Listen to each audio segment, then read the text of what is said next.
Seragam satpam yang sebelumnya berwarna abu-abu tua, kini berganti menjadi krem.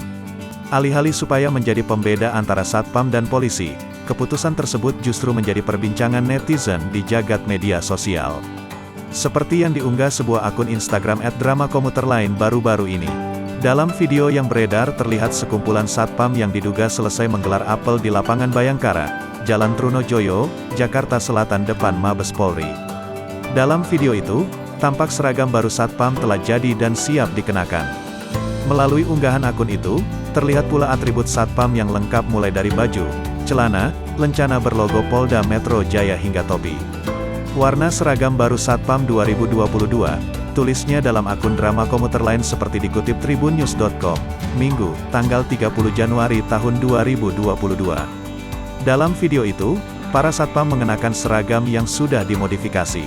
Terlihat hanya bagian atasan yang berubah menjadi warna krem atau coklat muda. Netizen pun menyebut pergantian warna seragam satpam itu dengan beragam komentar. Mayoritas netizen berkomentar bahwa seragam baru satpam mirip dengan polisi India.